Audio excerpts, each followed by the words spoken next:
Hello everyone, स्वागत है आपका वीकली डिफेंस अपडेट के एक नए एपिसोड में।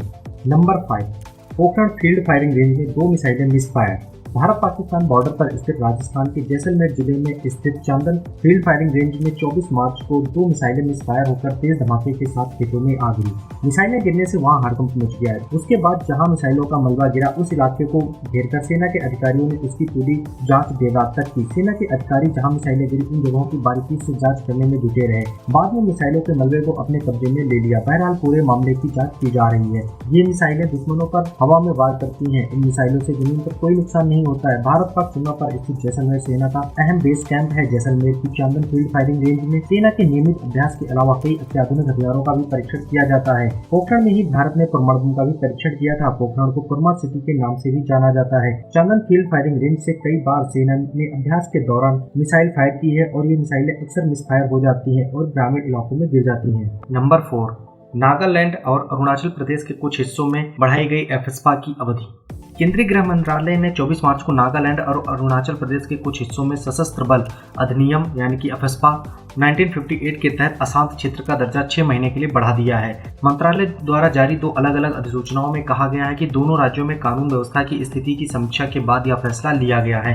एफएसपा सुरक्षा बलों को किसी व्यक्ति को बिना वारंट के गिरफ्तार करने, बिना वारंट के परिसर में प्रवेश करने या तलाशी लेने और अन्य कार्रवाई करने का अधिकार देता है। गृह मंत्रालय की अधिसूचना के अनुसार केंद्र सरकार ने एफएसपा 1958 की धारा 3 द्वारा दी गई शक्तियों का प्रयोग करते हुए अरुणाचल प्रदेश के चांगलांग, तिरप और लोंगडिंग जिलों और अरुणाचल प्रदेश के नामसाई जिले के महादेवपुर पुलिस थाने के अधिकार क्षेत्र के तहत आने वाले और असम राज्य की सीमा से लगे इलाकों को 30 सितंबर 2022 को अशांत क्षेत्र के रूप में घोषित किया था। मंत्रालय ने बताया कि अशांत क्षेत्र का दर्जा अब 8 जिलों और 5 अन्य जिलों के अंतर्गत आने वाले 21 पुलिस थाना क्षेत्रों में भी लागू होगा। नंबर 3, एनएसए अजीत डोभाल ने संघाई सहयोग संगठन यानी कि एससीओ की बैठक में चीन पर जमकर साधा निशाना।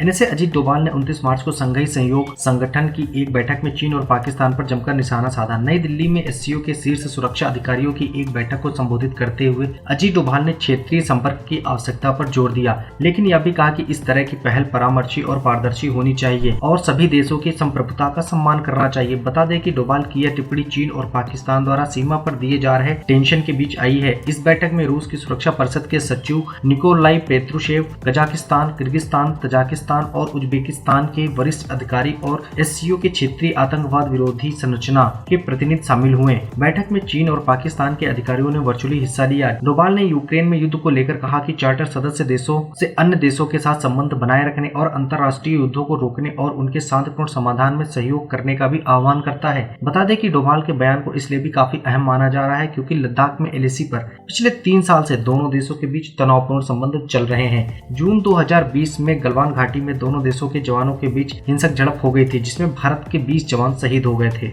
नंबर 2, इसरो के साथ 3000 करोड़ की डील। भारतीय सेना के पास खुद का होगा अपना सैटेलाइट। भारतीय सेना की संचार क्षमता को बढ़ावा देने के उद्देश्य से रक्षा मंत्रालय ने एक बड़ा और ऐतिहासिक फैसला लिया है। मंत्रालय ने सेना के लिए एक उन्नत संचार उपग्रह सुविधा प्रदान करने के लिए इसरो के साथ एक डील की है।